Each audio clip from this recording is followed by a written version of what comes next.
Warehousing. It's very important. Why? Because when you warehouse things, you can create inventories and you can use the inventories as collateral. We've already established that. That's already well known.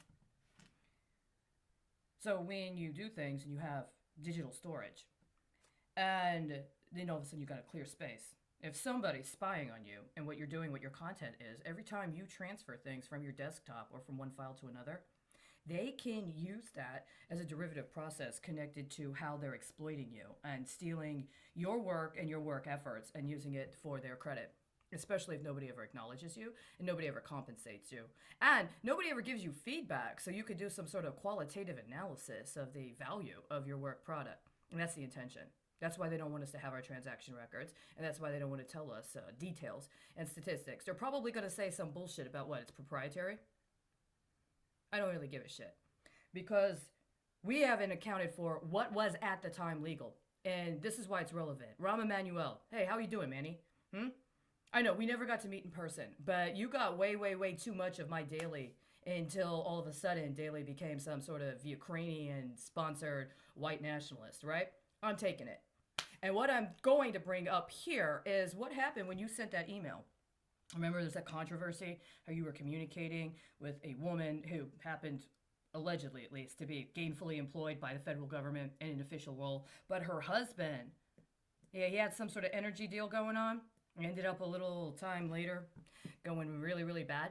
See, my concern is that last summer, when there was a declassification of a bunch of information that people in the alleged government that now have decided they're going to incorporate their own state, you know.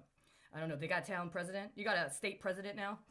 The point being that in that time frame, there was information made available about the Resco case from the 2008 election season. And one of the things it discussed was how it was that the plot of land adjacent to the Obama house in Chicago was actually brokered through, purchased by the wife of Antonin Resco. And see, there's this situation where you go to the wife. I'm sure when you have a first lady and you understand the capacities a first lady has, it's very important, but it gets really, really problematic when you swap out your first lady for somebody else's first lady. Or you try to pin something on somebody else's first lady because your first lady is doing really, really dirty, illegal shit. And that's what's going on right now. This has been going on for a while. It's kind of how I lost my blonde, right? A bunch of other guys' wives picked it up. And so now I got a different hue about me. Now, I'm not that vain, right? But I also got a problem with this sort of wife swap crap that is allowed to moonlight as if somehow it's considered to be what, diplomatic service? No, that's not acceptable. In 2016, when I was in Chicago, I made pointed request on a listserv that I understood was composed of people both in the United States and Honduras, some of whom were lawyers that had identified themselves as licensed to practice law. It was as part of a nonprofit organization, a 501c3, that was nonpartisan and was dealing with political issues. And I put a list of requests for investigation concerning a number of energy projects that had been proposed at that time, including two in California. My concern specifically was an understanding that what I knew up at that time was that the kind of energy projects that were being proposed for California had just recently had very significant movement made on them in Honduras. This was the time frame during which I was cut off from everybody. Nobody would talk to me. Everybody acted like they didn't know me. They kept trying to get me to do the wraparound. Now, I know there's a lot of effort here to try to say somehow this is connected to Trump taking a personal interest in me. That may well be the case, but that wasn't the concern at the time. And I bring this up now because at the time, there were multiple jurisdictions competing for market share. And nobody would be forthright about what the rates were. And I contended it may be evidence of crime.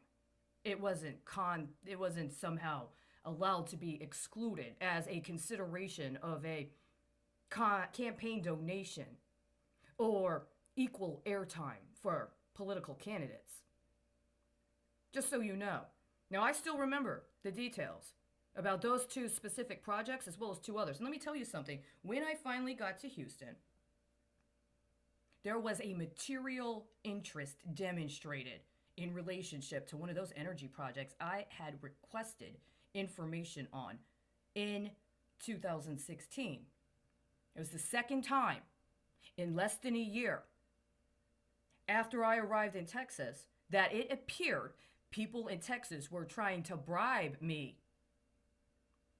offering me a possibility if I'd keep my mouth shut.